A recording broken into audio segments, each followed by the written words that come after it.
வணக்கம். தந்தையின் பாட்காஸ்ட் செய்திகளை வாசிப்பது பார்த்திபன். முதலில் தலைப்புச் செய்திகள். குஜராத் சட்டப்பேரவைத் தேர்தலுக்கான முதற்கட்ட வாக்குப்பதிவு இன்று. மாநிலம் முழுவதும் இதுவரை 478 கோடி ரூபாய் மதிப்பிலான போதைப்பொருள், 27 கோடி ரூபாய் மதிப்பிலான தங்கம், வெள்ளி பொருட்கள் பறிமுதல். ஆன்லைன் ரம்மி தடைச்சட்டம் தொடர்பாக ஆளுநர் ரவியை இன்று சந்திக்கிறார் சட்டத்துறை அமைச்சர் ரகுபதி. மசோதா காலாவதியான நிலையில் சந்திப்பு. திமுக தலைவர் மு க ஸ்டாலின் தலைமையில் இன்று திமுக மாவட்ட செயலாளர்கள் கூட்டம்.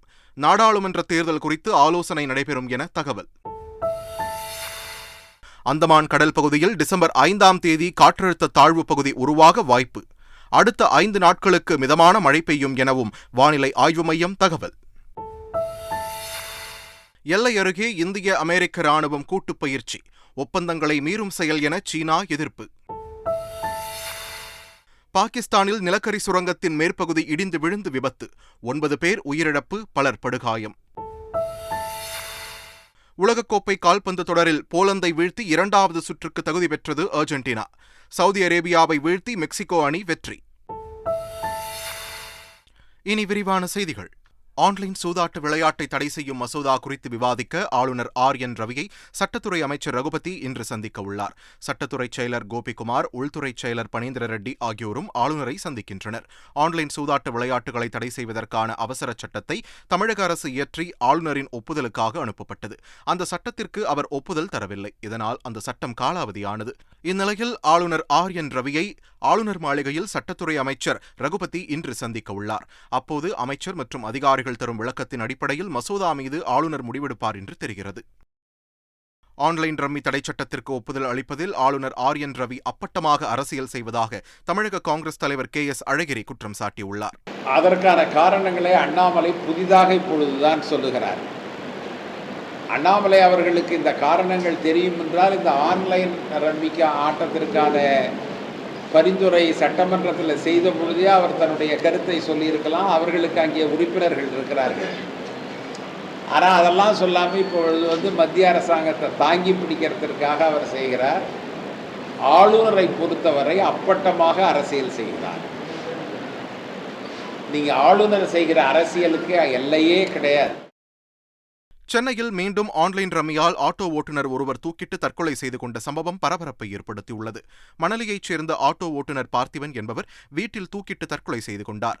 தகவல் அறிந்து சம்பவ இடத்திற்கு வந்த போலீசார் உடலை கைப்பற்றி பிரேத பரிசோதனைக்கு அனுப்பி வைத்தனர். அதிக அளவில் கடன் வாங்கி ஆன்லைன் ரம்மியில் பணத்தை இழந்ததும் இதனால் மனமுடைந்த பார்த்திபன் தூக்கிட்டு தற்கொலை செய்து கொண்டதாகவும் விசாரணையில் தெரிய வந்துள்ளதாக போலீசார் தெரிவித்துள்ளனர். ஆன்லைன் சூதாட்டத்தால் இனி ஏற்படும் உயிரிழப்புகளுக்கு ஆளுநரும் மத்திய அரசுமே பொறுப்பு என திமுகவின் தகவல் தொழில்நுட்ப அணி ஆலோசகர் மனுஷ்யபுத்திரன் கூறியுள்ளார். ஆன்லைன்னால இனிமேல் போற ஒவ்வொரு உயிருக்கும் ஆளுநர் தான் பொறுப்பு. அதே மாதிரி இந்த ஆளுநரத்தினுடைய ஏஜெண்டா பயன்படுத்திட்டு இருக்கக்கூடிய ஒன்றிய அரசு தான் பொறுப்பு. உண்மையிலேயே இந்த ஆளுநர் இந்த மரணங்கள் எல்லாத்துக்கும் பொறுப்பேற்கணும். இன்னொன்னு ஆளுநர் என்ன சொல்றாரு அப்படின்னு கேட்டீங்கன்னா பாத்தீங்கன்னா இது அவங்களுடைய தொழில் செய்யறதுக்கான உரிமையை பாத்தீங்கன்னா பாதிக்குது அப்படின்னு ஒரு கேள்வியை எழுப்புறாரு. உயிர்களை கொலை செஞ்சு உயிர்கள் சாவுக்கு காரணமா இருக்கிறது தொழில் உரிமையா? இந்த ஆன்லைன் சூதாட்டத்தை நடத்துகிறவர்களுக்கும் ஆளுநருக்கும் என்ன தொடர்பு இருக்குங்கிறத இனிமேல் நம்ம யோசிக்கணும். திமுக மாவட்ட செயலாளர்கள் கூட்டம் திமுக தலைவர் மு க ஸ்டாலின் தலைமையில் சென்னை அண்ணா அறிவாலயத்தில் இன்று நடைபெறுகிறது. இந்த கூட்டத்தில் திமுகவில் நீண்ட காலம் பொதுச் செயலாளராக இருந்து மறைந்த பேராசிரியர் க அன்பழகனின் 100ஆண்டு பிறந்தநாள் நிறைவு விழாவை சிறப்பாக கொண்டாடுவது குறித்து ஆலோசிக்கப்பட உள்ளது. இதற்காக திமுகவில் உள்ள 72 மாவட்ட செயலாளர்கள் கூட்டத்தில் பங்கேற்க உள்ளனர். 2024 நடைபெறவுள்ள நாடாளுமன்ற தேர்தலில் மேற்கொள்ள வேண்டிய பணிகள் குறித்து முதலமைச்சரும் திமுக தலைவருமான மு க ஸ்டாலின் ஆலோசனைகளை வழங்குவார் என்று எதிர்பார்க்கப்படுகிறது. சைகை மொழியை பள்ளியில் மொழிப்பாடமாக அறிமுகப்படுத்தும் கோரிக்கை நிறைவேற்றப்படும் என்று முதலமைச்சர் மு க ஸ்டாலின் தெரிவித்துள்ளார். சென்னையில் நடைபெற்ற ஜானகி எம்ஜிஆர் 100ஆண்டு துவக்க விழாவில் பேசிய அவர் இவ்வாறு தெரிவித்தார். முதலமைச்சர் வருகிறார்னு சொன்னாங்கன்னா கோரிக்கை இல்லாமல் இந்த நிகழ்ச்சி நடக்காதுன்னு எனக்கு நல்லா தெரியும். அந்த அடிப்படையில் எனக்கு ஒரு கடிதம் லதா ராஜேந்திரன் அவர்களால் தரப்பட்டிருக்கிறது. அரசின் எண்ணம் எதுவோ அதே நோக்கம் கொண்டதாக இந்த கோரிக்கைகள் அமைந்திருப்பது உள்ளபடி எனக்கு மகிழ்ச்சியாக இருக்குது. சைகை மொழியை பள்ளி மற்றும் கல்லூரிகளில் மொழிப்பாடமாக அறிமுகப்படுத்தணும்னு ஒரு கோரிக்கை வச்சிருக்கிறாங்க. மாற்றுத்திறனாளிகளின் மாற்றுத்திறன் கொண்டிருக்கக்கூடிய மாணவர்களின் தேவைகளை கருத்திலே கொண்டு சிறப்பு பயிற்சி பெற்ற ஆசிரியர்களை நியமிக்க வேண்டும் என்ற கோரிக்கை வச்சிருக்கிறாங்க. மாற்றுத்திறனாளிகள் துறையை நான் தான் கையில் வச்சிருக்கிறேன், முதலமைச்சருங்கிற முறையில் அதை நான் தான் கையில் வச்சிருக்கிறேன். அந்த வகையில் லதா ராஜேந்திரனுடைய கோரிக்கைகள் அவருடைய செயல் திட்டம் ஆக்குவோம் என்பதை இந்த நேரத்தில் நான் உறுதியோடு தெரிவித்துக் கொண்டேன். 2026 ஆண்டு நடைபெறும் சட்டமன்ற தேர்தலில் கூட்டணி ஆட்சி அமைப்பதே பாமகவின் இலக்கு என்று அக்கட்சியின் தலைவர் அன்புமணி ராமதாஸ் தெரிவித்துள்ளார். செங்கல்பட்டில் செய்தியாளர்களை சந்தித்த அவர் இதனை கூறினார். 2026 தமிழ்நாட்டில் பாட்டாளி மக்கள் கட்சி தலைமையில் கூட்டணி ஆட்சி சட்டமன்ற தேர்தல், அதற்கேற்ப வியூகங்களை 2024 நாடாளுமன்ற தேர்தலில் அமைப்போம். எங்களுக்கு வெற்றி 26 வெற்றி பெறணும், அதற்கு ஏற்ப வியூகங்களை 24 நாங்கள் அமைப்போம். 24 தேர்தலுக்கு இன்னும் 1.5 ஆண்டுக்கு மேல் இருக்கு, அவசரம் ஒன்றும் இல்லை. தமிழகத்தில் உள்ள அரசு கலை அறிவியல் கல்லூரிகளில் 1895 கௌரவ விரிவுரையாளர்களை நியமனம் செய்ய உயர்கல்வித்துறை உத்தரவிட்டுள்ளது. மாநிலம் முழுவதும் உள்ள அரசு கலை அறிவியல் கல்லூரிகளில் 5000 கௌரவ விரிவுரையாளர்கள் பணியாற்றி வருகின்றனர். இந்நிலையில் 4000 பேரை முழுநேர அடிப்படையில் பணி நியமனம் செய்திட தமிழக அரசு உத்தரவிட்டுள்ளது. அதைத் தொடர்ந்து கூடுதலாக உள்ள காலி பணியிடங்களில் 1895 கௌரவ விரிவுரையாளர்களை நியமனம் செய்திடவும் அவர்களுக்கு 11 மாதங்களுக்கு மாதம் 20,000 ரூபாய் வீதம் 18,95 லட்சம் ரூபாய் நிதி ஒதுக்கீடு செய்தும் உயர்கல்வித்துறை முதன்மைச் செயலாளர் கார்த்திகேயன் உத்தரவிட்டுள்ளார். பயணிகளின் பொது பேருந்து சேவையை பூர்த்தி செய்யும் விதமாக புதிதாக 1000 பேருந்துகள் வாங்க அரசாணை வெளியிட்டுள்ளதாக போக்குவரத்துத்துறை அமைச்சர் சிவசங்கரன் தெரிவித்துள்ளார். அவர் வெளியிட்டுள்ள அறிக்கையில் 500 கோடி ரூபாய் மதிப்பீட்டில் புதிதாக 1000 பேருந்துகள் வாங்கப்படும் என்றும் 1000 பழைய பேருந்துகள் புதுப்பிக்கப்படும் என்றும் தெரிவிக்கப்பட்டுள்ளது. கொரோனாவுக்கு பிறகு நாளொன்றுக்கு 1,70,00,000 பேர் அரசு பொது பேருந்தில் பயணிப்பதாகவும் அதனால் பயணிகளின் தேவையை பூர்த்தி செய்ய புதிய பேருந்துகள் வாங்கும் திட்டம் செயல்படுத்தப்படும் என்றும் கூறப்பட்டுள்ளது. 80 கோடி ரூபாய் மதிப்பீட்டில் பழைய பேருந்துகள் புதுப்பிக்கப்படும் என்றும் 420 கோடி ரூபாய் செலவில் புதிதாக 1000 பேருந்துகள் வாங்கப்படும் என்றும் அமைச்சரின் அறிக்கையில் கூறப்பட்டுள்ளது. முன்னாள் அமைச்சர் SP வேலுமணிக்கு எதிரான டெண்டர் முறைகேடு வழக்கை ரத்து செய்த சென்னை உயர்நீதிமன்றம் அவர் மீதான சொத்து குவிப்பு வழக்கை ரத்து செய்ய மறுத்துவிட்டது. முந்தைய அதிமுக ஆட்சிக் காலத்தில் சென்னை, கோவை மாநகராட்சிகளில் பல்வேறு பணிகளுக்கு டெண்டர் கோரியதில் முறைகேடு நடந்ததாக அறப்போர் இயக்கம் மற்றும் திமுக அமைப்புச் செயலாளர் RS பாரதி ஆகியோர் சென்னை உயர்நீதிமன்றத்தில் மனு தாக்கல் செய்திருந்தனர். இந்த மனுக்களை ரத்து செய்ய கோரி SP வேலுமணி தாக்கல் செய்த மனுக்கள் நீதிபதிகள் PN பிரகாஷ் மற்றும் டி.க. ராமன் அடங்கிய அமர்வு முன் விசாரணைக்கு வந்தது.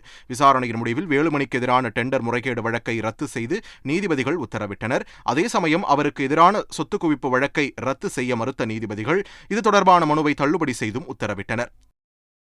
குஜராத் மாநிலத்தில் 89 தொகுதிகளுக்கு இன்று முதற்கட்ட வாக்குப்பதிவு நடைபெறவுள்ளது. இதனையொட்டி தேர்தல் பறக்கும் படையினர் தீவிர சோதனை மேற்கொண்டுள்ளனர்.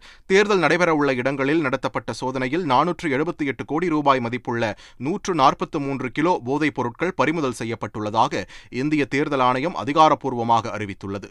இது தவிர 14 கோடியே 88 லட்சம் ரூபாய் மதிப்பிலான மதுபானங்களும் 27 கோடி ரூபாய் மதிப்பிலான தங்கம், வெள்ளி ஆபரணங்களும் பறிமுதல் செய்யப்பட்டுள்ளதாக இந்திய தேர்தல் ஆணையம் அறிவித்துள்ளது.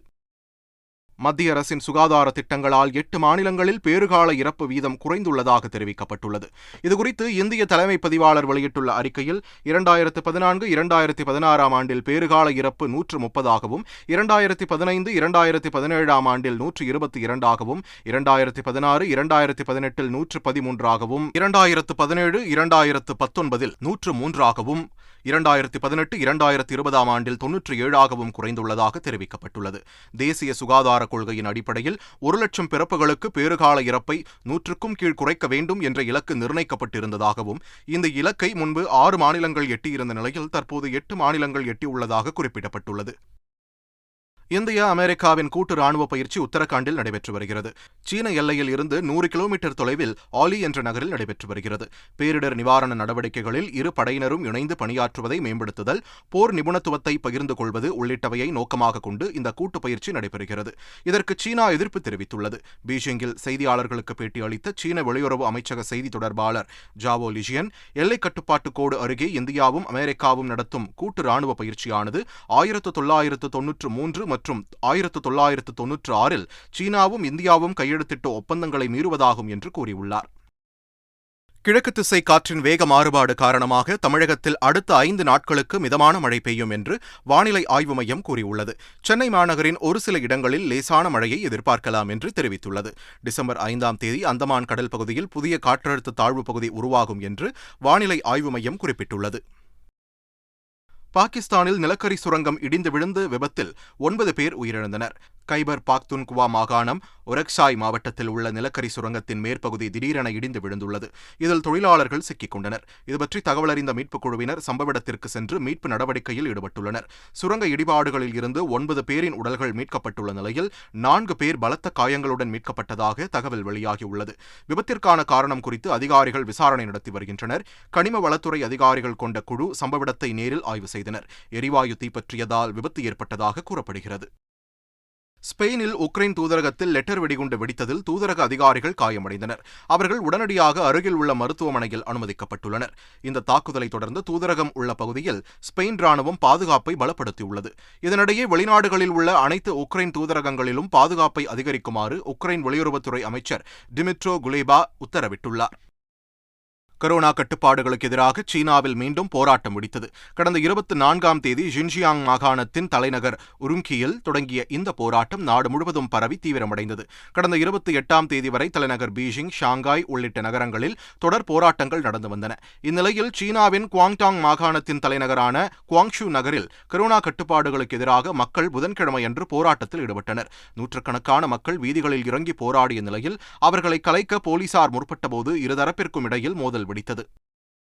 உலகக்கோப்பை கால்பந்து தொடரில் டென்மார்க்கை வீழ்த்தி நாக் அவுட் சுற்றுக்கு ஆஸ்திரேலியா முன்னேறியது.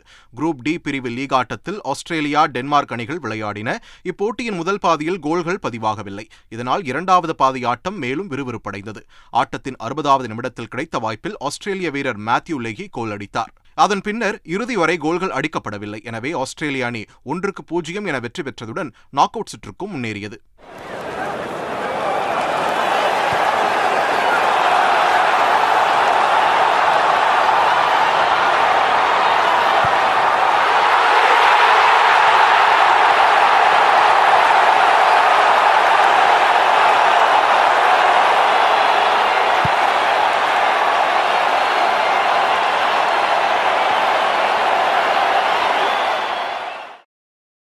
உலகக்கோப்பை கால்பந்து போட்டியில் போலந்தை வீழ்த்தி அர்ஜென்டினா அணி 2வது சுற்றுக்கு தகுதி பெற்றது. குரூப் சி பிரிவில் நள்ளிரவு நடைபெற்ற ஆட்டம் ஒன்றில் பலம் வாய்ந்த அர்ஜென்டினா அணி போலந்தை எதிர்கொண்டது. முதல் பாதி வரை இரு அணிகளும் கோல் எதுவும் அடிக்கவில்லை. இரண்டாவது பாதி தொடங்கியவுடன் 46வது நிமிடத்தில் அர்ஜென்டினா வீரர் அலெக்சிஸ் மேக் அலிஸ்டர் கோல் அடித்து தனது அணியை முன்னிலை பெறச் செய்தார். பின்னர் 67வது நிமிடத்தில் ஜூலியன் அவெரஸ் ஒரு கோல் அடித்து அர்ஜென்டினா வெற்றியை உறுதி செய்தார்.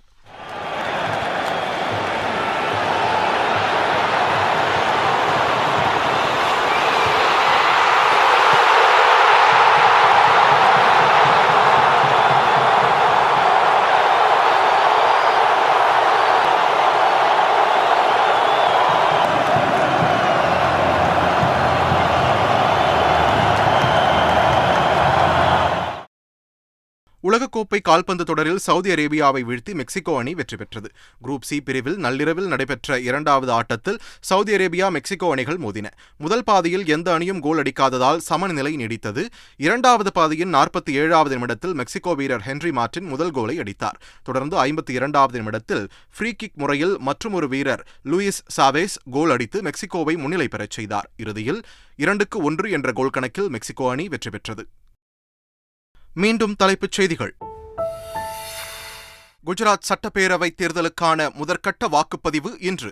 மாநிலம் முழுவதும் இதுவரை 478 கோடி ரூபாய் மதிப்பிலான போதைப்பொருள், 27 கோடி ரூபாய் மதிப்பிலான தங்கம், வெள்ளி பொருட்கள் பறிமுதல்.